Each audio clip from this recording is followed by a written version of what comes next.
अखिलेश ने स्वामी प्रसाद का क्यों बढ़ाया कद, समझे राजनीति का गणित। स्वामी प्रसाद का सपा में बढ़ता कद क्यों बन रहा है बीजेपी की परेशानी।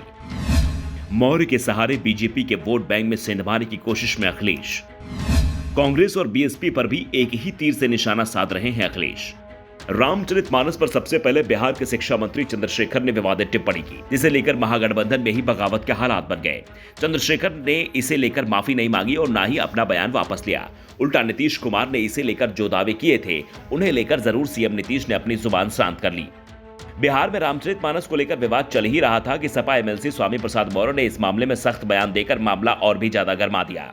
स्वामी प्रसाद ने तो रामचरितमानस पर प्रतिबंध तक लगा देने की मांग कर दी। स्वामी प्रसाद मौर्य की बेटी और बीजेपी सांसद संघमित्रा मौर्य ने अपने पिता के बयान का समर्थन करते हुए कह दिया कि कम से कम स्वामी प्रसाद के बयान पर चर्चा तो हो सकती है। बीजेपी ने स्वामी प्रसाद मौर्य को घेर लिया, लेकिन अखिलेश यादव मौर्य के साथ खड़े दिखाई दे रहे हैं। उन्होंने स्वामी प्रसाद पर कोई कार्रवाई करने की जगह उन्हें पार्टी का राष्ट्रीय महामंत्री बना दिया। विधान परिषद में मौर्य को अखिलेश ने सपा विधानमंडल दल का नेता भी बना दिया है। परेशानी यह है कि विधान परिषद की 100 सीटों में से सपा के पास इस समय 9 सीटें हैं और अगर 10वीं सीट की व्यवस्था हो जाती है तो सपा को विधान परिषद में नेता विपक्ष का दर्जा मिल जाएगा और ये दर्जा भी स्वामी प्रसाद को मिलेगा। यानी अखिलेश यादव सपा में स्वामी प्रसाद का कद लगातार बढ़ाते जा रहे हैं। इसके बाद यह माना जा रहा है कि स्वामी प्रसाद ने रामचरितमानस को लेकर जो बयान दिया है उसे कहीं न कहीं अखिलेश यादव का समर्थन जरूर मिला हुआ है। अखिलेश यादव के मौन को ही उनका समर्थन माना जा रहा है और इसका कारण माना जा रहा है सपा के दरकते यादव और मुस्लिम समीकरण को मजबूत बनाने की कोशिश।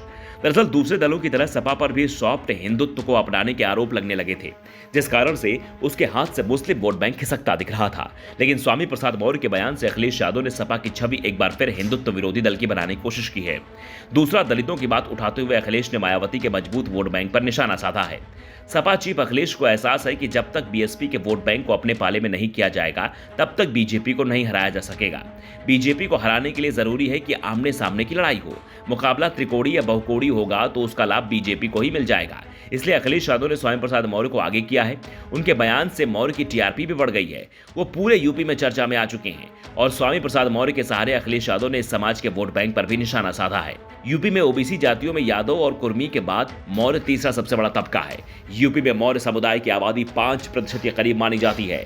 मुस्लिम यादव गठबंधन में अगर मौर्य समाज और जुड़ जाता है तो ये वोट बैंक 35% के ऊपर निकल जाएगा और दलित समाज का हिस्सा अगर सपा के पक्ष में आ जाता है तो आसानी से बीजेपी के वोट बैंक से आगे सपा निकल जाएगी। साफ है, मौर्य के बयान के सहारे अखिलेश यादव ने सीधे सीधे 2024 के चुनाव को साधने की कोशिश की है। इसलिए स्वामी प्रसाद के बयान पर सीधी टिप्पणी करने की जगह अखिलेश यादव उल्टा सवाल कर रहे हैं कि जब वो योगी आदित्यनाथ से मिलेंगे तो सवाल करेंगे, उनके कुछ चौपाइयों के बारे में पूछेंगे। आखिर शूद्र का अर्थ क्या होता है, मैं शूद्र में आता हूं या नहीं, और यह शूद्र शब्द ही मायावती की परेशानी बनता दिख रहा है। Bureau report, the such India.